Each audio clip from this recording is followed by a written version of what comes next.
Hello, this is the Kenyan Siasa, and I'm your host Jabali Odawa Nadawa. Dear folks of the Kenyan Siasa, there is a saying that in politics, there are no coincidences. And this leads to the landing of this episode on a certain pad of set recurrence case mountings against former CS, Dr. Fred Matiang'i. It will be remembered that just after a few months after the Kenya Kwanza government had taken the tools of power, former CS Dr. Fred Matiang'i tried to engage in national politics that threatened the Kenya Kwanza government.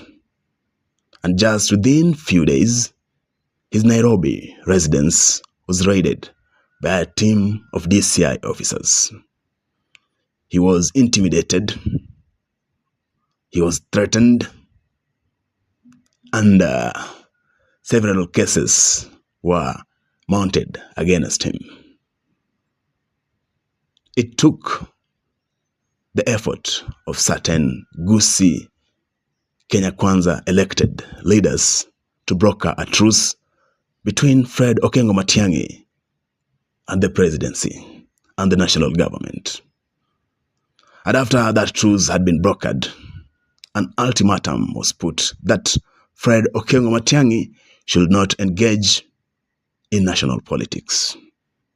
And indeed, Dr. Fred Matiang'i settled for a low-profile life or image. But recently, Matiang'i again emerged at the national politics platform, and also indicating signs that he might run for the presidency in the year 2027. And just within a week, another case has been mounted against him. According to the Star, Matiang'i has been ordered to enter an appearance in a case where IDPs from Nyamira and Kisii counties sued the government over 6.5 billion shillings compensation. Matiang'i, who was sued in 2022 alongside former Interior PS Karanja Kibisho and the then Public Service head Joseph Kinyua, have been directed to file their responses in the case. They are required to explain the whereabouts of the 6.5 billion shillings that was set aside by President Uhuru Kenyatta's administration in the 2017-2015 national budget for IDP's resettlement. The petitioners allege that the cash ended in embezzlement, disarray, corruption, cartelship, and was paid to non-existent border borders. So, here's the question: why the set recurring case mountings against Dr. Fred Matiang'i whenever he tries to make an attempt or to engage in the national politics? These cases, we are not against any case being raised against him. In case there is a viable or there is a legit reason for the cases to be raised due to some malpractices that took place under his administration, it is in order for them to proceed. However, our issue is the timing, the peculiar nature of their appearance. That's where our issue is. So, we can say that this case mountings against Fred Matiang'i whenever he tries to make attempt at the national politics platform is due to, number one, there is vengeance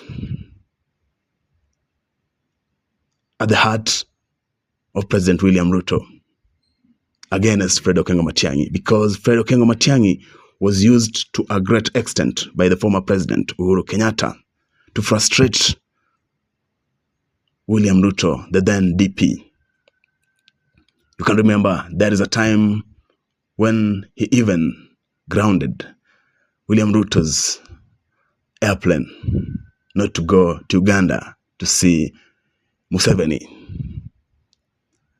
There are certain tenders that former DP, now the president, William Ruto, wanted that he was barred from by Fred Okengo Matiang'i. His lieutenants were several times harassed or frustrated by the DCI agents. Therefore, we can just say that the President William Ruto, hasn't gotten over the things that, or the frustrations that Fred Okengo Matiang'i took him through during the last term of the Jubilee government administration. Another reason as to why these cases are being mounted against former CS Fred Okengo Matiang'i is because, with regards to performance, let's give credit where it's due. Fred Okengo Matiang'i is a performer. He has got a high caliber credibility, and therefore this makes the government to fear him, not to be comfortable with him, because the fact that he has got a high caliber credibility with regard to performance, and considering the fact that this administration of Kenya Kwanza has failed its support base with regard to performance and delivery, they fear that the masses might get easily attracted towards Matiang'i's side, and this might give them a Herculean task in regaining the government in the 2027 general elections. Therefore, it will be wise to frustrate him, to strangulate him, not to thrive politically. However, one thing that this government hasn't realized is that whenever you oppress someone, it attracts pity. It attracts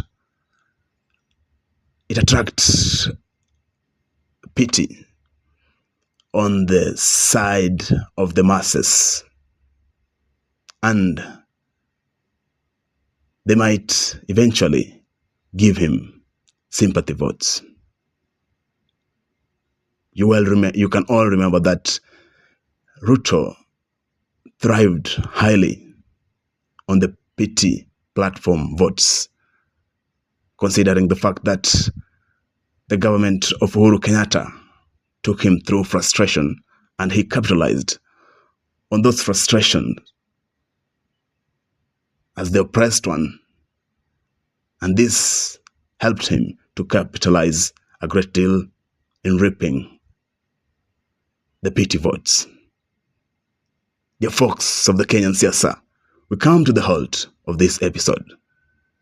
For those of you who are not subscribed to our YouTube channel, the Kenyan Siasa, we beseech you to show us some love by subscribing to our YouTube channel.